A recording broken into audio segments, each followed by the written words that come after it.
Number 7. JOANNE Hemingway.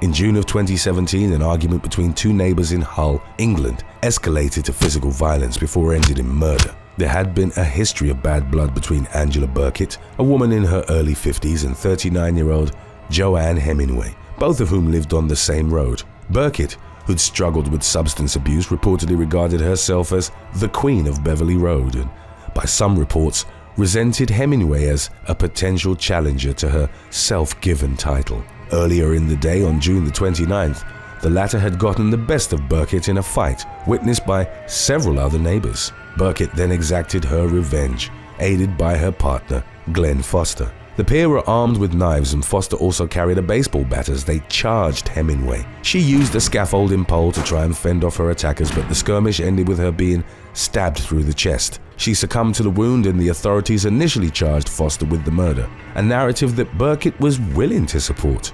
When the man wrote to her asking her to reveal the truth of how the altercation had unfolded, she refused to do so.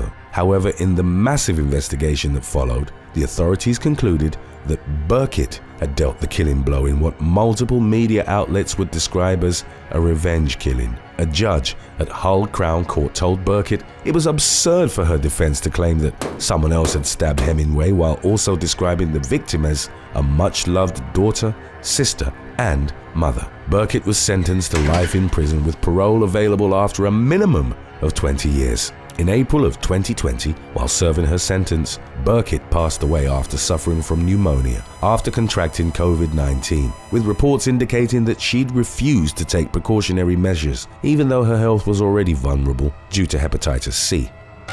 Number 6. Dylan Harrison. In October of 2021, an officer with the Alamo Police Department in Georgia was killed during his first day on the job in a vengeful shooting perpetrated by a man whose friend he'd recently arrested. On the evening of October the 8th, Officer Dylan Harrison stopped an unnamed suspect for a traffic violation in the parking lot of a Circle K across from the police station. The suspect refused to identify himself, and a physical struggle ensued in which the officer used his taser on him. The suspect was then arrested and booked into Wheeler County Jail. Upon hearing about the incident, an associate of his, 43-year-old Damian Luke Anthony Ferguson, staked out the police station. At around 1 a.m. on October the 9th, he allegedly ambushed and gunned down Harrison in front of the building.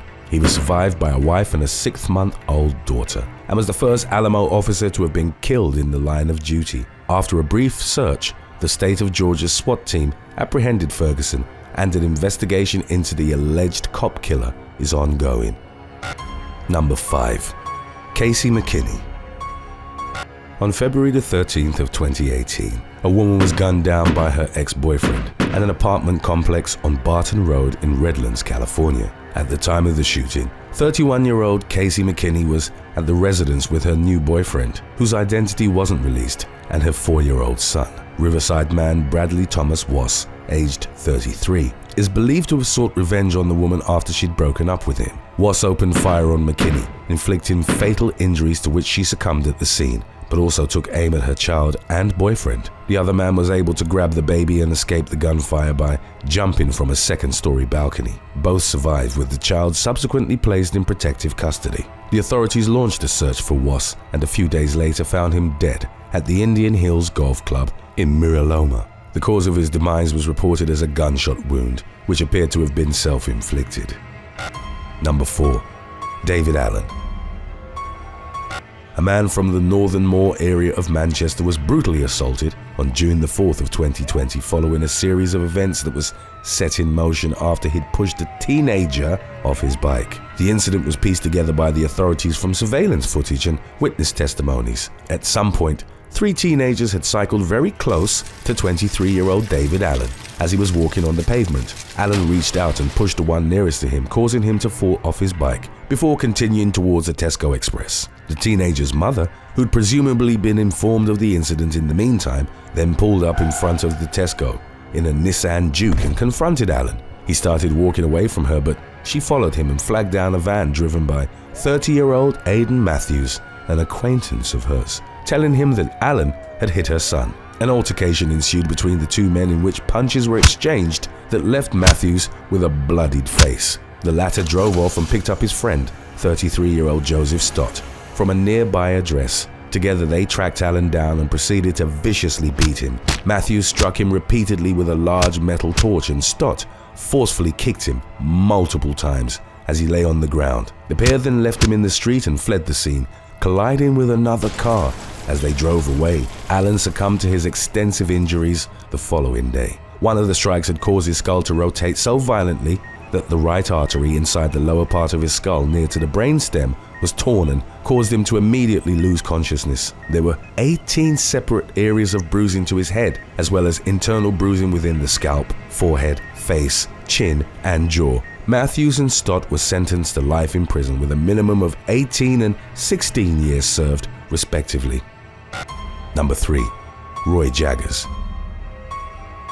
In August of 2021, a Las Vegas man was viciously tortured for hours before being executed and abandoned in the Nevada desert. 27-year-old Roy Jaggers sometimes babysat for neighbor Heather Pate, also 27. She came to believe that Jaggers had hurt her son, although the claim has been disputed by the man's parents, and he didn't have a criminal history. A former contractor, he'd had to rely on side work as a result of the pandemic. Instead of reporting her suspicions to the authorities, Pate put together a gruesome revenge plot with the help of then-boyfriend Kevin Dent and former boyfriend Brad Menn, both in their late 30s. On August the 1st, she lured Jaggers to her home, where he was confronted, then attacked by her and Dent. According to reports from the sheriff's office, Jaggers was handcuffed and thrown into Pate's car, after which the couple drove to meet up with Menn in the unincorporated town of Pahrump.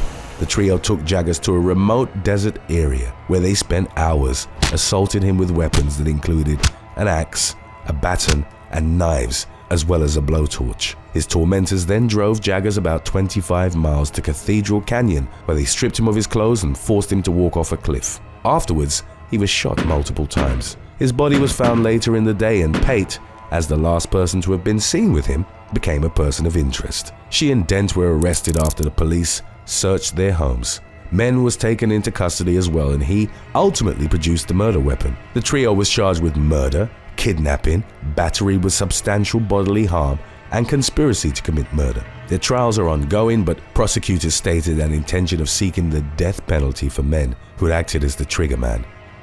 Today's topic was requested by Ladiris 007 Love All, SFM Christie, Imran Galfidian, and Carolina Garcia. If you have any other topics you'd like to learn about, subscribe and let us know in the comments section below. Number 2. Emma Robinson.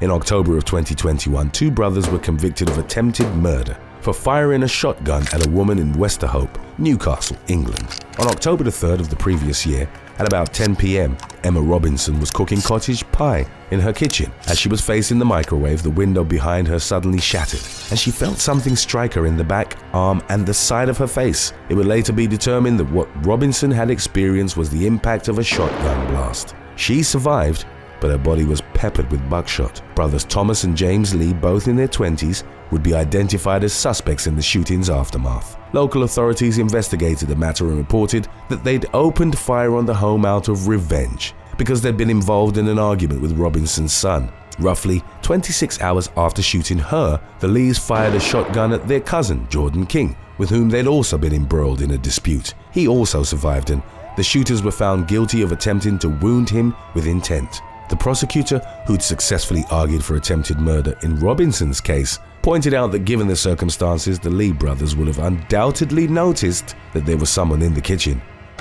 Number 1. Denise Nagrodsky. A middle-aged woman was sentenced to 10 years in prison in October of 2015 for attempting to hire a hitman to kill 3 people. 52-year-old Denise Nagrodsky's daughter had been in a relationship with an abusive man who'd reportedly caused her to suffer a miscarriage while she was pregnant with twins. Nagrodsky began searching for someone to make the ex-boyfriend, as well as those close to him, pay for the physical and emotional anguish her daughter had experienced. The vengeance plot involved hiring someone to kill her daughter's ex along with his sister and her boyfriend. An intelligence division of the NYPD discovered that Nagrodsky was looking for a hitman and informed New Jersey law enforcement. An undercover detective for the state police Violent Organized Crime Control South Bureau posed as the prospective assassin and met with Nagrodsky at the Phillipsburg Mall in Lopotcon. on November the 21st of 2014. The woman said that she wanted her daughter's ex-boyfriend to be burned alive and told that she was the one responsible for it. The man's sister and her partner were each to be shot twice in the head, with the execution method described by Nagrotsky as once for each twin. Since she couldn't provide the gunman with a firearm, she settled for him bashing their brains in and setting the house where they lived together ablaze. She then gave him $500. On their second meeting, which occurred a few days later, she provided the undercover detective with photos of the victim, a map to their home, and an additional $500. Nagrotsky was arrested shortly after leaving the meeting, but had the authorities not intercepted the murder-for-hire plot, 3 people would have most likely lost their lives. Thanks for watching. Would you accept $10 million in cash knowing it had been stolen from a criminal organization that would seek to exact their revenge? Let us know in the comments section below.